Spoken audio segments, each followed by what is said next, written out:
사람들에게 소원을 말하라고 하면 어떤 대답을 할까요? 사람마다 다양한 대답이 쏟아지겠지만 결론은 늘 같게 됩니다.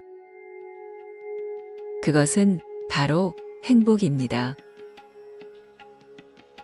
행복이란 보람과 가치가 충만한 즐거운 삶을 말합니다. 그런데 이런 행복한 삶이 이루어지려면 반드시 괴로움의 소멸이 전제돼야 합니다. 그래서 어떤 종교를 막론하고 괴로움의 소멸이 기치로 올라와 있는 것이지요. 유교에서는 괴로움을 소멸하는 방법으로 중용을 내겁니다. 이리저리 치우치면서 괴로움이 생기기에 늘 포용하면서 생활하라는 것입니다. 여기에 인위의 지신까지 추가하면 마치 엔진에 오일이 묻은 것처럼 주변과의 마찰이 대폭 줄어들게 됩니다. 이렇게 되면 군자불기가 됩니다. 어떤 고정된 틀이 없어 자유로워진 의식 상태가 되는 것이지요. 기독교나 이슬람교에서는 회개와 신앙을 방법으로 내겁니다. 수시로 죄를 뉘우치고 구세주를 가슴속에 영접함으로써 괴로움을 소멸하는 것입니다. 기도를 통해 카타르시스를 느끼거나 성령 체험을 통해 괴로움을 잊기도 합니다. 하지만 무엇보다도 자신이 구원받았다는 믿음이 괴로움을 잊게 해주는 특효약인 것이지요. 힌두교에서는 자신있게 아트만을 내겁니다.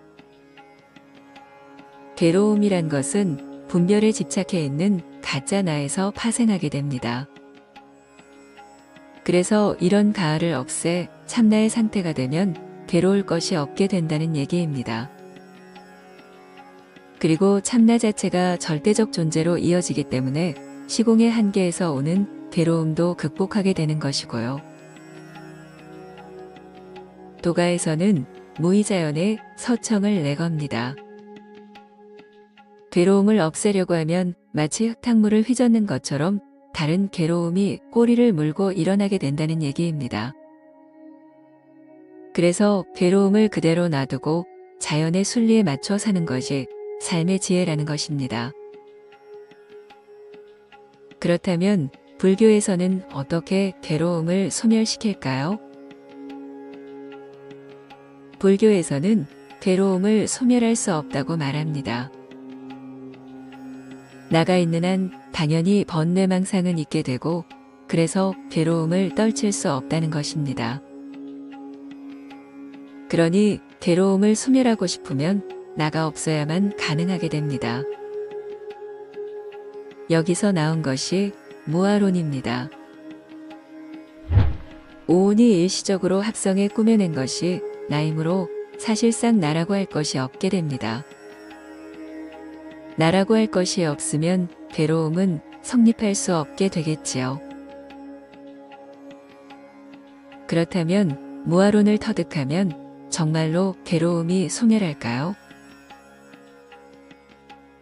여러 가지 요소들이 일시적으로 모여서 나를 이루었다는 연기로는 비단 불교만의 생각은 아닙니다. 유물론에서도 그와 똑같이 말합니다. 물질의 근간을 이루는 소립자들이 일정 기간 동안 합성된 것이 나라고 말하지 않던가요?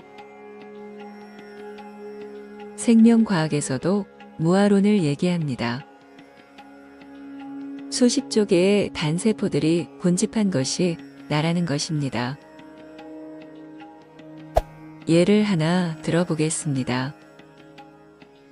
70억 인구가 지구라는 하나의 공간에 모여서 각자의 목소리를 낸다고 칩시다. 무척 복잡하고 시끄러울 것입니다. 그래서 그들의 목소리를 취합하고 조직을 짜서 질서를 갖출 필요가 있습니다. 이렇게 해서 유엔이 만들어집니다. 그런데 유엔을 가지고 나라고 하면 어떨까요? 70억의 인간들은 단세포이고 이들 단세포가 모여 공통의 목소리를 내는 유엔이 나라고 규정하는 겁니다. 그런데 유엔을 일러 나라고 하면 참으로 우스꽝스럽겠지요.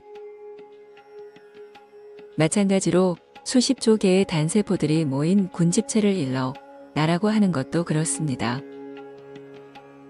이것이 생명과학에서 말하는 무아론입니다. 결국 불교의 무아론은 유물론의 요소합성론과 생명과학의 세포제공론과 다를 바가 없습니다.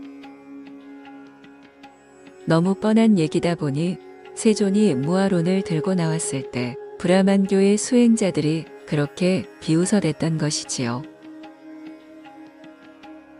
그렇다면 세존은 왜 누구나 알고 있는 연기론을 가지고 무아론을 펼치게 된 것일까요? 사실 다른 종교는 괴로움을 해결하는 데에 매우 뛰어납니다. 이에 반해 불교의 무아론은 괴로움을 해결하는 데에 취약합니다. 이는 나를 부정하면 표면적인 괴로움은 사라지지만 부정된 나에서 오는 허망한 괴로움이 그 자리를 대체하기 때문입니다.